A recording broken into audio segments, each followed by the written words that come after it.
So the first thing we're going to do, we're going to remove the top plastic housing. We're going to remove these 4 10mm bolts.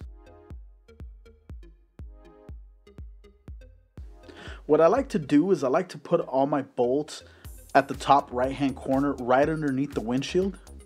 So the next thing we're going to do is we're going to remove the coil pack. It's going to be a 10mm bolt as well. Just make sure you take off the plastic clip, disconnect it from the wire. It's pretty simple.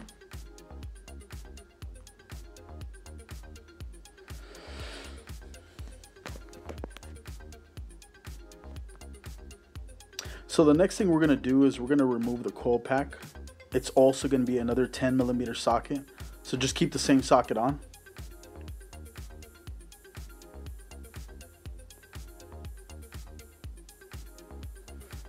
Take the plastic clip off where the wire's at before you remove the coil pack.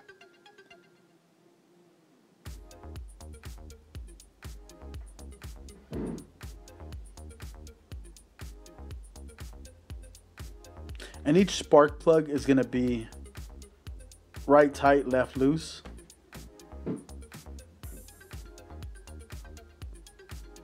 So in this video, I'm using a magnetic tool to retrieve each one, but there's actually a socket you can get at AutoZone, and that socket will just grab onto it. I've used it in the past before I did this video, and I've used it even after I did this video. It's just a lot better in general. I highly recommend you use that socket. I have a link in the description as well for that socket.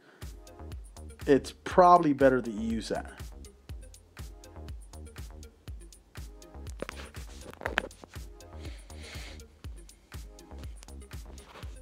Now, once it's done, you're just going to replace each one.